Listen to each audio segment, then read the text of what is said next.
Board परीक्षा को लेकर के हाई स्कूल के छात्रों में अक्सर यह संशय या संदेह होता है कि रासायनिक समीकरणों को हम किस प्रकार से पढ़ें, किस प्रकार से याद करें और कौन कौन से रासायनिक समीकरण हमारी परीक्षा के दृष्टिकोण से महत्वपूर्ण हैं।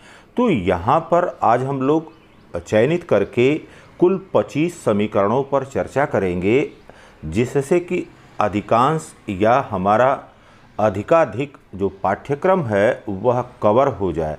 यहाँ पर देखिए बेटा, परीक्षा में इस तरह के भी प्रश्न आते हैं कि केवल रासायनिक समीकरण दीजिए। इसके अलावा बहुत से टिप्पणी में प्रश्न पूछे जाते हैं, जैसे ऑक्सीकरण अभिक्रिया क्या है, वियोजन अभिक्रिया क्या है, विस्थापन अभिक्रिया क्या है, प्रतिस्थापन अभिक्रिया क्या है। तो इस तरह की जितनी भी अभिक्रियाएं हैं उन अभिक्रियाओं को सबको समाहित करते हुए यहाँ पर आज हम केवल 25 समीकरणों की बात करेंगे। इन 25 समीकरणों की सहायता से बड़े आसानी से आप पूरे जो रसायन विज्ञान है हाई स्कूल का उसको कवर कर सकते हैं। अब यहाँ पर देखिए, पहले प्रश्न में कह रहा है यहाँ पर कि केवल रासायनिक समीकरण दीजिए जब लेड नाइट्रेट को गर्म किया जाता है। तो जब लेड नाइट्रेट को गर्म करते हैं तो लेड नाइट्रेट का आपको सूत्र मालूम होना चाहिए कि यह PbNO3 का होल ट्वाइस होता है, और गर्म करते हैं तो लेड ऑक्साइड बनता है, नाइट्रोजन ऑक्साइड बनता है और ऑक्सीजन बनता है। तो इसका हम उपयोग कहाँ पर कर सकते हैं? एक तो रासायनिक समीकरणों को पूर्ण करने वाले जो प्रश्न हैं वहाँ कर सकते हैं, और दूसरा जब हमसे पूछ रहा है वियोजन अभिक्रिया तो वियोजन अभिक्रिया में भी इसका उपयोग कर सकते हैं। इसी प्रकार से दूसरा यहाँ पर एग्जाम्पल है कि फेरस सल्फेट को गर्म करते हैं। तो जब फेरस सल्फेट को FeSO4 फेरस सल्फेट को गर्म करते हैं तो यह फेरिक ऑक्साइड, सल्फर ट्राईऑक्साइड और सल्फर डाइऑक्साइड में परिवर्तित हो जाता है। तो संतुलित करने वाले समीकरण में भी इसका उपयोग कर सकते हैं, और यह भी एक वियोजन अभिक्रिया है। फिर देखिए बेटा, तीसरा समीकरण है करा कि प्राकृतिक गैस या मेथेन को ऑक्सीजन से क्रिया कराते हैं। तो मेथेन का सूत्र है CH4 और ऑक्सीजन O2 है। जब मेथेन को ऑक्सीजन की उपस्थिति में जलाया जाता है तो कार्बन डाइऑक्साइड बनता है, पानी बनता है और ऊष्मा निकलती है। अब इसको आप उपयोग कहाँ कर सकते हैं? इसका उपयोग आप ऑक्सीकरण में कर सकते हैं। ऑक्सीकरण अभिक्रिया अगर पूछी जा रही है तब भी इसका इस्तेमाल कर सकते हैं। इसी प्रकार से अगर दहन अभिक्रिया पूछी जा रही है तो दहन अभिक्रिया में भी इसका उपयोग कर सकते हैं। इसी प्रकार से यहाँ पर चौथे समीकरण में तनु सल्फ्यूरिक अम्ल जिंक के दाने के साथ क्रिया करता है।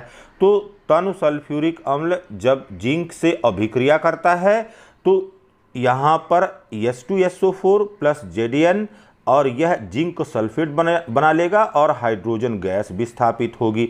तो इस अभिक्रिया का उपयोग कहाँ कहाँ पर कर सकते हैं? जब अगर आपसे सक्रियता श्रेणी पूछा जा रहा है तो सक्रियता श्रेणी में आप इसका उपयोग कर सकते हैं। फिर यहाँ पर आप उपयोग कर सकते हैं इस समीकरण का कि किस प्रकार से गैस निकल रही है। यहाँ पर कि जब कोई रासायनिक समीकरण होता है तो रासायनिक समीकरण के समय कोई गैस इवाल्व होती है, गैस निकलती है, तो उसके संबंध में भी आप यहाँ पर इसका उपयोग कर सकते हैं। इसी प्रकार से यहाँ पर विस्थापन अभिक्रिया में भी इसका उपयोग कर सकते हैं।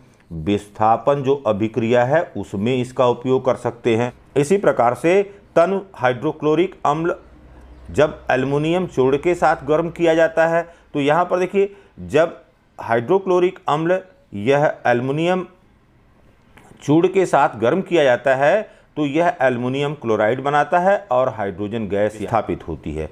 फिर देखिए बाबू, यहाँ पर अगला प्रश्न जो है वह है कि सोडियम बाइकार्बोनेट या जो खाने का सोडा है, तो यहाँ से आप खाने के सोडे का रासायनिक नाम याद कर सकते हैं और साथ ही सोडियम बाइकार्बोनेट का आप यहाँ से सूत्र याद कर सकते हैं कि यह NaHCO3 है। तो जब इसको गर्म किया जाता है तो सोडियम कार्बोनेट, अब यह देखिए सोडियम कैसे सोडियम बाइकार्बोनेट से कैसे हम सोडियम कार्बोनेट प्राप्त कर रहे हैं यह भी यहाँ से पूर्ण हो जाएगा। इसी प्रकार से यहाँ पर इसका इस्तेमाल आप वियोजन अभिक्रिया में भी कर सकते हैं। सोडियम बाइकार्बोनेट या गर्म करने पर सोडियम कार्बोनेट पानी और कार्बन डाइऑक्साइड में परिवर्तित। फिर देखिए बेटा, बुझे हुए चूने में क्लोरीन गैस प्रवाहित की जाती है। तो बुझा हुआ चूना क्या है? कैल्शियम हाइड्रोक्साइड है। इसमें क्लोरीन गैस प्रवाहित की जा रही है। यह कैल्शियम ऑक्सीक्लोराइड या विरंजक चूर्ण या ब्लीचिंग पाउडर बना रहा है और पानी यहाँ पर बन रहा है। तो इसका उपयोग आप विरंजक चूर्ण बनाने में, ब्लीचिंग पाउडर कैसे बनता है उसमें इसका उपयोग कर सकते हैं और रासायनिक समीकरण को पूरा करने में। फिर विरंजक चूर्ण की क्रिया तनु सल्फ्यूरिक अम्ल से होती है। तो जब विरंजक चूर्ण अब सूत्र क्या है? CaOCl2, यह सल्फ्यूरिक अम्ल से क्रिया कर रहा है तो पानी बन रहा है, कैल्शियम सल्फेट बन रहा है और यहाँ पर क्लोरीन गैस निकल रही है। फिर देखिए, ब्लीचिंग पाउडर कार्बन डाइऑक्साइड से क्रिया करता है। अब ये देखिए, ब्लीचिंग पाउडर CaOCl2। तो आपको यहाँ से देखिए क्रमिक रूप से ब्लीचिंग पाउडर के संबंध में सारी जानकारी आपको मिल जा रही है और यह कैल्शियम कार्बोनेट बना लेगा और क्लोरीन गैस यहाँ से निकल जाएगी। फिर देखिए, सोडियम बाइकार्बोनेट तनु सल्फ्यूरिक अम्ल से क्रिया करता है। तो सोडियम बाइकार्बोनेट क्या है? यह NaHCO3 है और यह तनु सल्फ्यूरिक अम्ल से क्रिया करता है तो सोडियम सल्फेट बन रहा है, पानी बन रहा है और कार्बन डाइऑक्साइड निकल रही है। जिप्सम को पहले देख लीजिए। जिप्सम को 273 केल्विन पर गर्म किया जाता है। तो यहाँ पर या तो दे सकता है कि 100 डिग्री सेंटीग्रेड पर गर्म किया जाता है या 273 केल्विन पर गर्म किया जाता है। तो जब इसको गर्म करते हैं तो यह कैल्शियम सल्फेट हेमीहाइड्रेट में परिवर्तित हो जाता है और यहाँ पर पानी बन जाता है, या जिसको प्लास्टर ऑफ पेरिस POP कहते हैं उसमें। तो इसको आप यहाँ पर इस प्रकार से भी लिख सकते हैं, CaSO4 × ½ H2O। अगर यहाँ पर 2 मॉलिक्यूल लेंगे कैल्शियम सल्फेट का तो यहाँ पर वाटर का 1 मॉलिक्यूल होगा। इसको याद रखना है आपको। फिर देखिए, कह रहा है कि प्लास्टर ऑफ पेरिस को गर्म किया जाता है। तो जब प्लास्टर ऑफ पेरिस को गर्म किया जाता है तो यह गर्म करने पर कैल्शियम सल्फेट में परिवर्तित हो जाता है। अब देखिए, प्लास्टर ऑफ पेरिस POP, तो आपको बताया अभी सूत्र इसका क्या है? सूत्र यहाँ पर है CaSO4 × ½ H2O।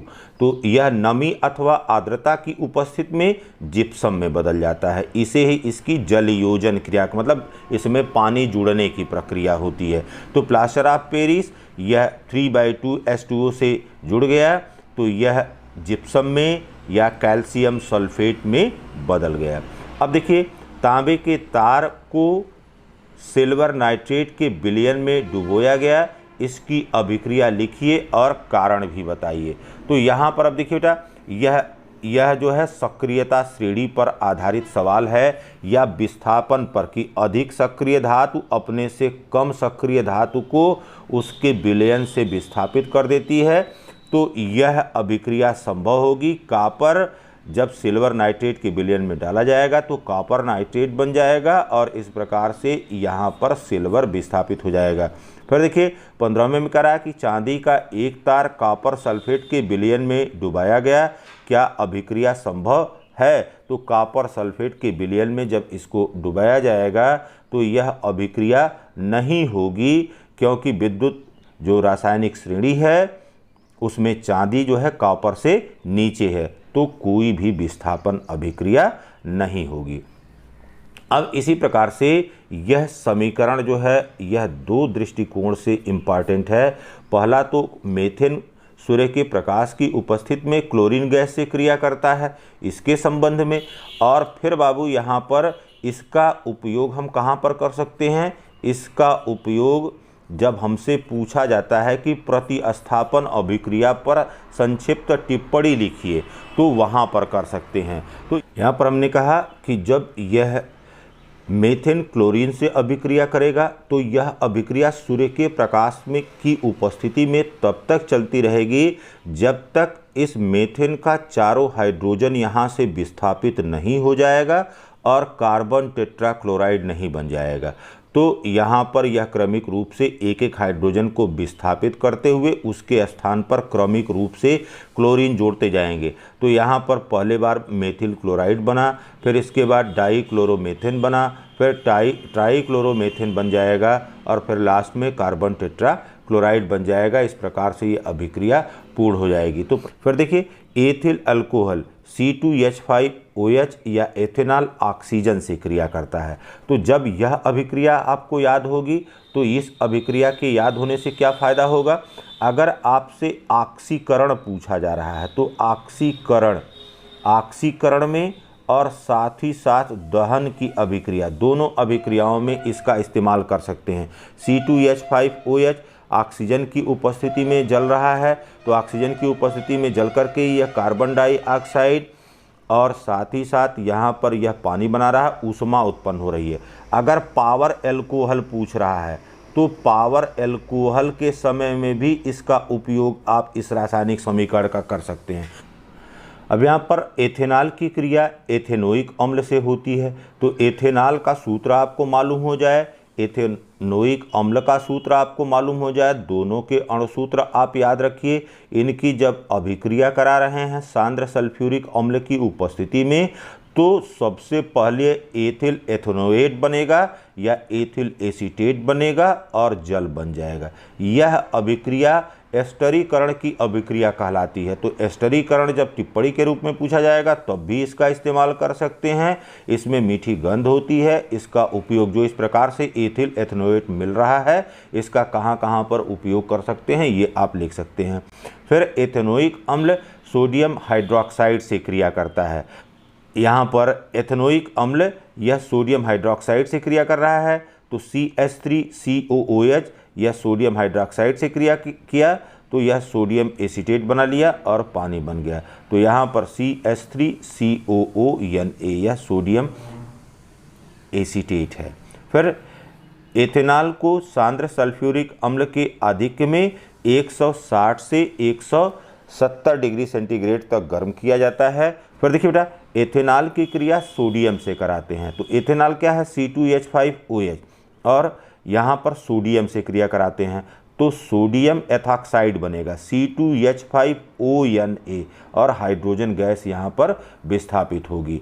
फिर देखिए, एथेनोइक अम्ल यह सोडियम कार्बोनेट से क्रिया करता है। तो जब एथेनोइक अम्ल सोडियम कार्बोनेट से क्रिया करता है तो यहाँ पर एथेनोइक अम्ल लिखा आपने CH3COOH plus sodium carbonate Na2CO3, तो यहाँ पर सोडियम एसीटेट बना CH3COONA प्लस CO2 और यह गैस इवाल्व होगी और पानी बनेगा। तो सोडियम कार्बोनेट और सोडियम हाइड्रोजन कार्बोनेट दोनों से एक जैसी क्रिया होती है, बस केवल यहाँ पर इसके अणुओं की संख्या अलग अलग होती है, दोनों का प्रोडक्ट एक ही जैसा होता है। फिर एथिल अल्कोहल को क्लोरीन तथा सोडियम हाइड्रोक्साइड के साथ गर्म करते हैं। तो अब यहाँ पर देख लीजिए बेटा, एथिल अल्कोहल C2H5OH क्लोरीन तथा, तो क्लोरीन यहाँ पर हो गया NaOH सोडियम हाइड्रोक्साइड के साथ जब इसको गर्म करेंगे या CHCl3 plus 5NaCl plus HCOONA plus 5H2O बनेगा। इसी प्रकार से एथिल एसीटेट सोडियम हाइड्रोक्साइड के साथ अभिक्रिया करता है। तो जब साबुनीकरण आपसे पूछा जा रहा है तब भी इसका इस्तेमाल कर सकते हैं। यहाँ पर एथिल एसीटेट यह सोडियम हाइड्रोक्साइड से क्रिया कर रहा है और सोडियम हाइड्रोक्साइड से क्रिया करने पर एथेनॉल अलग हो जाएगा और यहाँ पर सोडियम एसीटेट बनेगा। इस प्रकार से यह जो सोडियम एसीटेट प्राप्त हो रहा है इसका उपयोग आप साबुनीकरण अभिक्रिया में कर सकते हैं।